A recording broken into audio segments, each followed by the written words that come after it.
Se você quer montar um setup para a geração atual, mas não quer gastar uma fortuna ou não sabe por onde começar, esse é o vídeo para vocês. Eu testei diversas placas-mãe com o melhor custo-benefício para poder fazer a melhor recomendação para vocês. E mais, testei memórias também com bom custo-benefício. E pasmem, se vocês não quiserem, vocês não precisam nem de uma GPU dedicada para ter performance do Xbox Series S, que é um console de geração atual. Não é o melhor, mas é um console de geração atual. Vocês também vão conseguir fazer isso sem uma placa de vídeo dedicada, se vocês seguirem as dicas exatamente como eu colocar aqui nesse vídeo. Então, sem mais delongas, sem enrolação, vamos lá!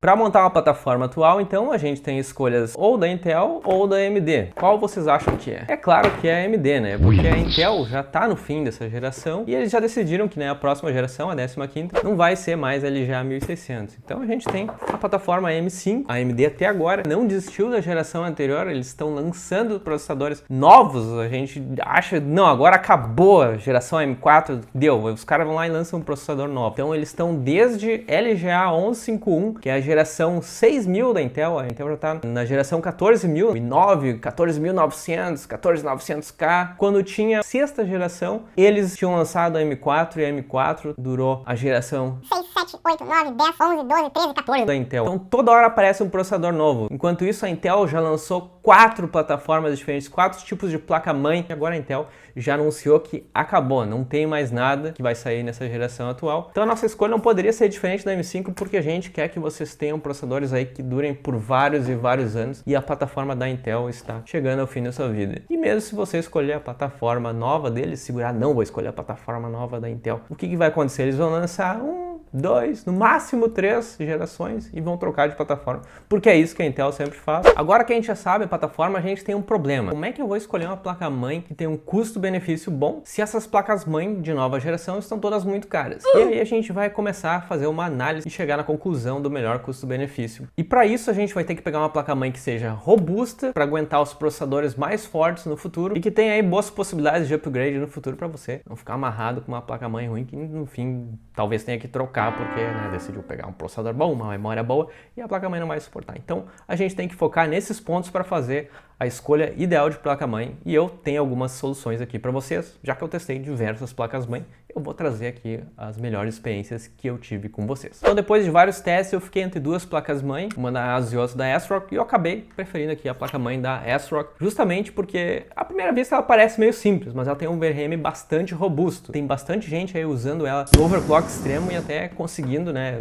resultados bastante impressionantes. Eu só esqueci de dar o nome da placa, né? A placa que eu escolhi foi a ASRock B650M HDV M2, concorrendo contra a nata dos overclockers mundiais, todos patrocinados com a placa-mãe Crosshair, a Taishi, todas as placas top, canadense lá, o Salt e Croissant, usando essa placa-mãe simplesinha aqui. Ele conseguiu a quarta melhor pontuação no Cinebench R20 com o processador mais forte dessa geração. E por enquanto é o Ryzen 9 7950X. Ele fez uma pontuação de 19.985 pontos no Cinebench R20. Realmente impressionante. Pessoal, peraí que faltou uma coisa. Por que eu tô falando do Salt Croissant se a gente tem esse cara aqui? Se a gente vier aqui olhar a pontuação do Giancarlo, um cara muito gente fina, que é o cara aqui do The Overclock Channel, da Overclocking Page, vou deixar os links aí na descrição. Ele utilizou essa placa-mãe também no overclock extremo com nitrogênio líquido para conseguir aí a terceira melhor pontuação no GPU Peak, conseguindo aí fazer o cálculo em 37 segundos e 118 milissegundos. Tá aqui o print da sessão dele, tá aqui a foto do CPU sendo congelado e aqui, né, com o pote em cima já sendo congelado junto com as memórias King Bank aí que a gente também recomendou para vocês, né? Vocês sabem que a gente só recomenda coisa boa. Então confiram aí, o link tá na descrição do canal dele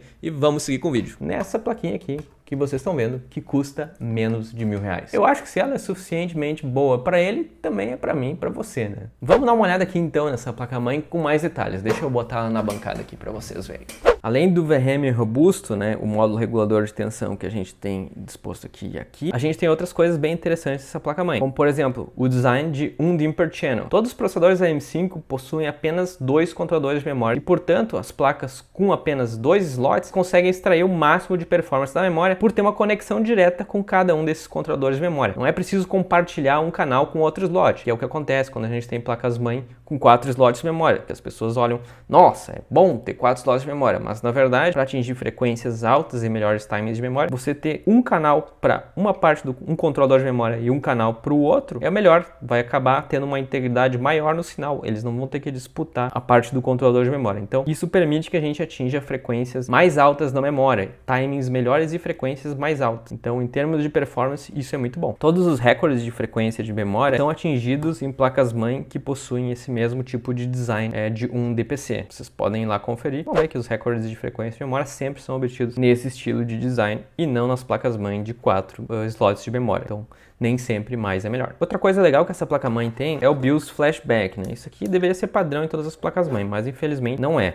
O que acontece? Você tem o BIOS Flashback, você consegue atualizar a BIOS da placa-mãe sem ter um processador. Foi lá, fez alguma cagada e faltou luz no meio da atualização de BIOS? Não tem problema. Vai colocar aqui o pendrive com a ROM da BIOS, vai usar o botão de BIOS Flashback, ela vai atualizar a BIOS sozinha. Você não vai ter problema, não vai perder a sua placa-mãe se acontecer algum problema no meio da atualização. O BIOS Flashback vai ajudar você nesse caso. Outra coisa legal é esse espelho integrado. Certamente se você monta o computador há mais tempo, já fez a cagada ali de botar a placa-mãe e esquecer o espelho. Aí tem que desmontar e montar tudo de novo. Então isso aqui é bem prático, né? Esse espelho já vem aqui integrado, é só botar ali atrás no gabinete e não vai ter problema nenhum de esquecer o espelho e ficar com aquele buraco. Eu já montei computador assim, ficou um tempão sem espelho porque, não ia desmontar, né? Tenho certeza que vocês também já fizeram isso. Essa placa-mãe, ela também tem autoinstalação de drivers, tá? No Windows já vai fazer o pop-up ali para sugerir de fazer as instalações dos drivers dos chipsets e todos os drivers de som, todas essas coisas, então não vai nem precisar entrar no site. Então tem essa conveniência. Ela tem o USB 3.2 do tipo C Gen 2 frontal. Tem essa conexão frontal aqui disponível. Ela também tem ela de 2.5 gigabits de Ethernet. Tem uma saída do HDMI e o DisplayPort. Você pode usar aí processadores com gráfico integrado que ela vai funcionar direitinho. E mais, ela tem um slot M2 aqui para Wi-Fi, né? Você pode estar botando uma plaquinha aqui para o Wi-Fi direto aqui, sem ocupar um slot da placa-mãe, mas disponibilidade para isso. Ela tem duas portas M2, uma aqui Gen 5, a outra Gen 4. Isso porque a Gen 5 conecta, né, aí diretamente com o processador. Eu acredito que a Gen 4 utiliza a parte do chipset. A gente tem LEDs de debug, depois eu vou mostrar na bancada para vocês, que aqui, se tiver algum problema durante o boot, essas LEDzinhas elas vão mostrar onde que é o problema. E eu, como mexo bastante com memória e com frequência, eu vejo isso aqui, né, da DRAM. O chipset B650, né, obviamente, que é o chipset que permite overclock. Overclock, velho! Aqui no caso, eu não poderia deixar de escolher um chipset que permite overclock. A gente também tem, além do CPU fan, a gente tem 3 controladores de fãs independentes. E ela é uma placa bem raiz. Ela não tem nada aqui de RGB, nada, é uma placa-mãe para quem gosta das coisas simples e funcionais. E muita gente também acha que, o chipset B650 quer dizer que é o pior que o X670. Não quer dizer. O chipset X670 só quer dizer que ele tem mais I/O, tem mais saídas aqui, mais coisas, mas não quer dizer que a placa-mãe é inferior por ter o chipset B650. Inclusive, por isso que ela está sendo usada para overclock extremo para bastante gente, ao invés de uma placa-mãe X670.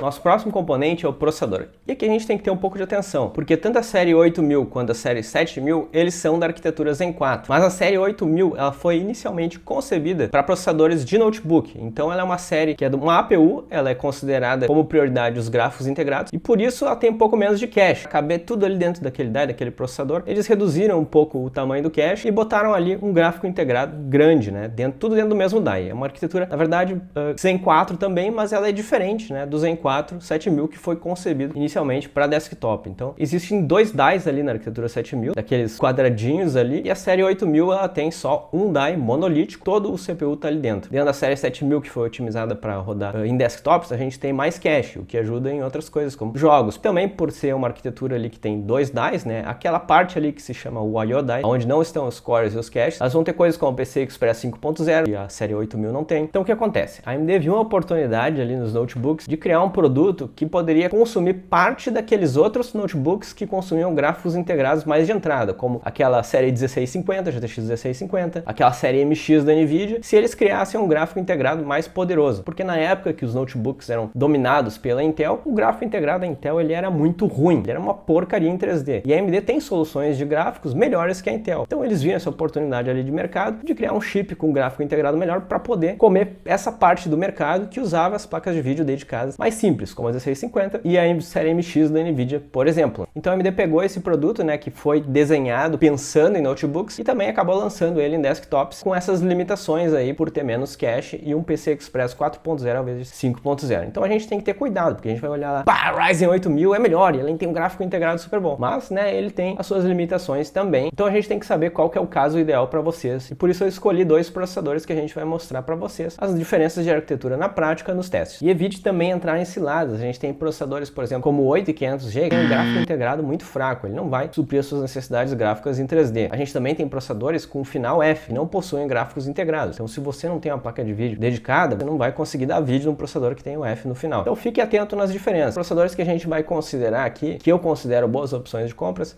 são da série 7000, o 7500F, que não tem o gráfico integrado, é um processador aí para entrada da linha 7000, quem quer boa performance em games já tem a placa de vídeo dedicada. Esse é um processador interessante, ele é basicamente um 7600 sem o gráfico integrado, tem 100 MHz de diferença, que não vai fazer diferença em porcaria nenhuma. Ele sai entre R$1.000 e R$1.200 e você pode adquirir ele primariamente no AliExpress, porque ele não é vendido em lojas convencionais. Depois a gente tem o 7600, que vai sair na faixa de 1.400, 1.400 e pouquinho. Esse ele já tem um gráfico integrado, né, bem simplesinho ali, mas possui uma solução gráfica. Se você, sei lá, quer só usar aplicações básicas, você consegue usar com ele, mas não vai ser uma coisa que vai suprir suas necessidades em 3D. E aí a gente tem o processador 7600, que já tem 8 cores e 16 threads, e ele sai na faixa aí de R$1.900, R$2.000. Dentro da linha 8000, os processadores que eu considero, né, na verdade é só um que eu considero bom mesmo, que é o 8700G. Ele sai aí na faixa de R$1.899, ele tem o gráfico integrado mais forte, ele também tem 8 cores e 16 threads, né? Esse aí consegue suprir as necessidades básicas aí em 3D, principalmente se você fizer ajustes de memória, fizer um overclockzinho. Alguns ajustes simples você vai considerar, aí começar aí a ter uma performance muito boa, principalmente para jogos mais básicos, mas ele também consegue encarar o AAA aí com algumas restrições que a gente vai mostrar nos testes também do gráfico integrado. Daí a gente tem o 8600G, ele já é mais limitado em termos de gráfico e ele também tem 2 cores e 4 threads a menos, né, que o 8700G. Vão ser aí 50% de diferença de unidades computacionais de processamento, né? Os CUs lá da AMD vão ser 8, né, no 8600G e 12 lá no 8700G. Então isso dá uma diferença aí um pouco considerável de performance gráfica, mas o 8600G ele supre a necessidade naqueles jogos mais básicos. Então pode ser uma opção a considerar, mas eu acho que vale mais a pena em termos de custo-benefício e direto no 8700G, que você já vai ter o melhor gráfico integrado possível. E para testar esses processadores, a gente pegou uma memória bacana ali do AliExpress, tem um bom custo-benefício, aí na faixa de R$250 nas promoções, né, que se você segue lá no nosso grupo, você vai ter acesso a essas promoções e os cupons durante as promoções do AliExpress. E essa é uma memória que tem os chips Hynix ADAI, né? São os melhores chips aí que você pode utilizar em DDR5. Vocês vão conseguir atingir frequências de até 8.000 megatransfers por segundo, fazendo ajustes básicos. Essa memória que a gente está usando, ela tem o Expo ali, o XMP, né, na faixa de 6.400 com CAS Latency 32. Então é uma memória que já no Expo já tem uma performance boa, mas por ter esses chips bons, né, que eu já mostrei várias vezes nos vídeos aí, que a memória faz uma diferença muito grande nos jogos, né? Tem gente que diz que não faz diferença, vou comprar essa memória mais simples. Não, a memória ela realmente faz diferença em termos de performance, né? E sempre use Dual Channel, né? Que aí você consegue usar todos os 128 bits do controlador de memória do processador, maximizando assim o seu desempenho. Você não quer que o seu processador fique com fome de memória, né? Isso geralmente causa aqueles gasgos que não são muito agradáveis. Para os testes, a gente vai fazer o seguinte. Primeiro, a gente vai utilizar uma placa de vídeo bem forte, essa 6800 XT, que não é a nossa indicação, é só para que vocês consigam ver a diferença entre os processadores, quando a placa de vídeo não é um fator limitante. Depois que a gente fizer os testes do processador com essa placa de vídeo, a gente vai tirar ela e testar só o gráfico integrado do 8700G. Porque para muitas pessoas eu acho que já vai ser suficiente ter aquela performance ali. Os jogadores mais casuais não vão nem precisar gastar dinheiro numa placa de vídeo. E para você que vai escolher o 7500F, né, os casos 7500F, você vai precisar de uma placa de vídeo dedicada. Então a gente vai ver como é que fica a performance com a RX 6600. É claro que esses dois processadores conseguem levar ela com folga, mas ela é uma das últimas placas de vídeo aí que eu considero que tem um bom custo-benefício hoje no mercado, né? As placas de vídeo estão muito caras. Então tá, vem aqui comigo e vamos conferir os testes. Partindo para os jogos, onde o cache faz mais diferença, no COD Modern Warfare 3, que usa o mesmo motor gráfico do Warzone, ambos os processadores ficam próximo dos 400 frames por segundo de média.